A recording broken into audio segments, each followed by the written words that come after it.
Alright then guys, this is Yara here, and today I'm going to be talking about the One Piece starter decks that are going to be coming out in about a month now. So in about a month now, all 6 of these starter decks are going to come out at the same time, and I'm going to be ranking them from worst to best, right? So if you're just thinking about getting a starter deck and competing with it, maybe at your locals or with your friends to see which one is the best, I'm gonna give you an idea what I think is the best. So I'm gonna be ranking them from worst to best.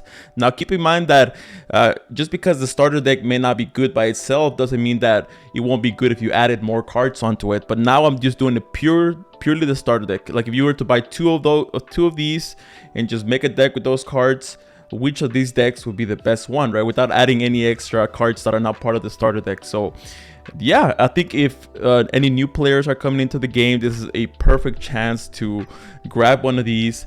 I'm gonna be picking up 2 copies of all 6 of those, so I'm gonna end up picking up 12 starter decks when this comes out because I'm really hyped for these decks, right? So you never know when they're gonna get good, or some of these cards may eventually become meta. So yeah, so let's begin. So at number 6 we have ST16 Green Uta. So Uta relies on being able to see the top card of the deck to see if it's a film card, and if it is, you're able to grab it to your hand. So but Uta's gonna be getting some pretty cool cards like Shanks over here that's able to KO cards, or Luffy right here, which is basically a 2k counter, and it's also a 4000 attack, if you control in this example Uta as your leader. So now the cons with this deck is that it has a lot of characters that don't do anything by themselves basically, so it has a lot of those cards, so by itself it's not really good. So that's why I have Uta as the number 6 deck. But don't get me wrong, I mean,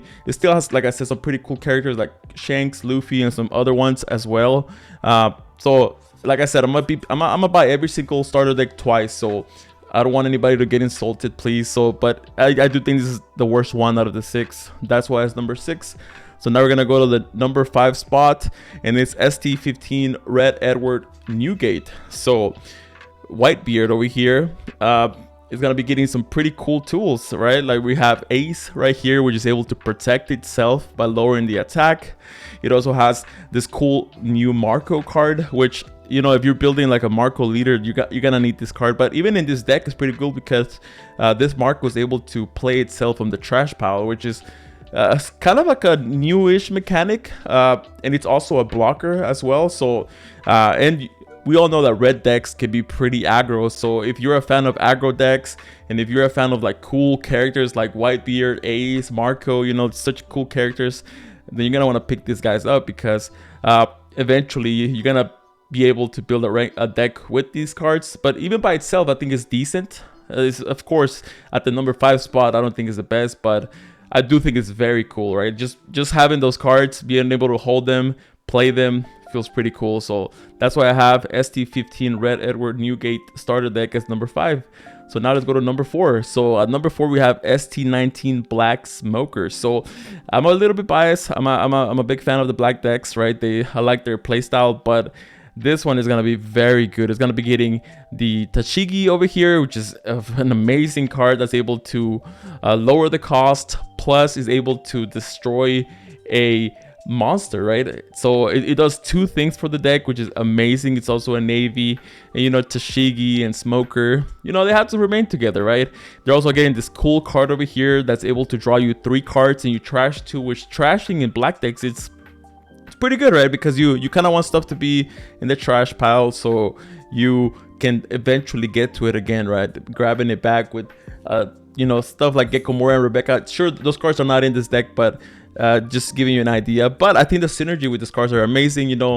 Smoker being able to lower cost, and Tashigi being able to lower cost as well, also destroying stuff, and being able to cycle your cards, being able to draw 3, discard 2. I think these cards are pretty amazing. So that's why I have ST19 Black Smoker as the number 4 spot. So now for the number 3 spot, we have ST20 Yellow Charlotte Katakuri. So the whole gimmick with this deck is being able to see the top card of the life card, and with that information you can do a lot of things, right? You can gain attack, or you can do different things, right? So you're gonna be getting some pretty cool things, like this new card right here is able to you know, play a 3 cost or lower card back to active. So you're basically cards that have like an activate during your turn, you're able to do them again as long as it's not once per turn, but or you're able to attack with them again, right? So has a lot of uses to this card.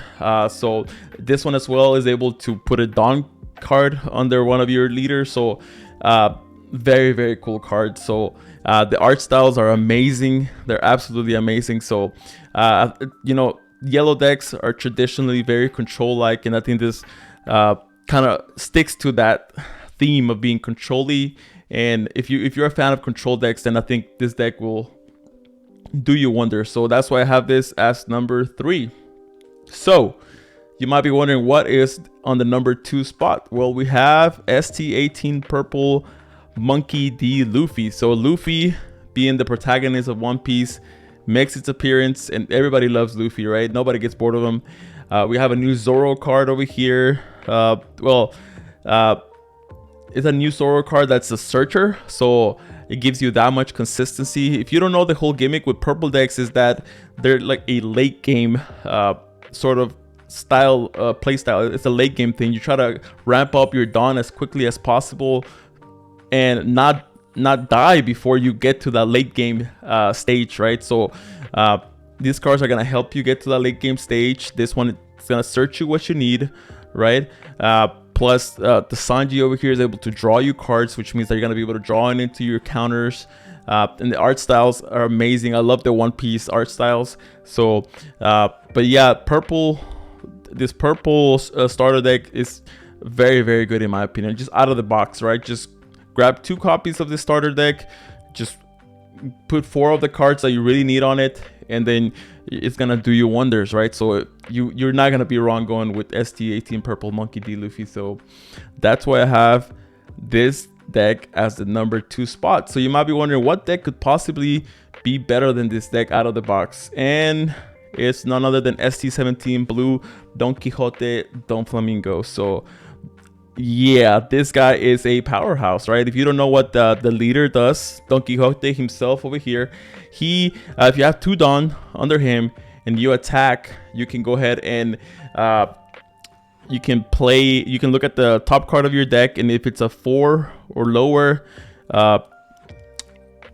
believe it's the 7 warlords, something along those lines, you're able to just play it, right? You're just able to play it. So you know, that's why a lot of the cards are 4 cost or lower. So it synergizes so well. These 2 are new cards. The Boa card is new, it's brand new, is able to stack your deck. So that means that you're able to accurately predict what's going to be your top card. So, and it's a blocker as well. So being able to stack your deck to the card you really need, then activating Don Quixote's effect, being able to basically cheat out a cost 4 from the top of your deck, right? So then we have the new law over here as well. This card is very, very good. You're able to bounce one of your opponent's monsters, one of your opponent's characters, basically. So I come from a Yu-Gi-Oh background, so I'm gonna call them monsters even though they're characters, right? So, but anyways, this new law card is able to bounce your opponent's characters, right? So this deck can apply so much pressure, because every turn you're gonna be attaching 2 Dawns to your Don Quixote, attacking, playing a cost 4 lower from the top of your deck, and then activating the on play abilities or their main or their activatable abilities, right? So yeah, this deck can just snowball out of control very, very quickly, right? Just every turn being able to play characters from the top of your deck, stacking your deck, play more characters, and some of those characters give you draw, some of those characters recycle stuff from your trash pile. So yeah, Don Quixote is one of those that likes to close things in the mid game, because you have a lot of mid-level bodies, but you just keep on playing them, whittling your opponent down. Before they know it, the game's over, right? So then picking 2 of these bad boys would be amazing, right? Just out of the box. If you want to compete with your friends, you tell them, hey, I'm gonna be picking up the blue Don Quixote Don Flamingo deck, the ST17. And then you guys can play me with whatever other starter deck you want. But Yeah, let me know if you agree with this rankings. Would you change anything up? But anyways, guys, this was Yara here, and I'll catch you on the next video. Take care.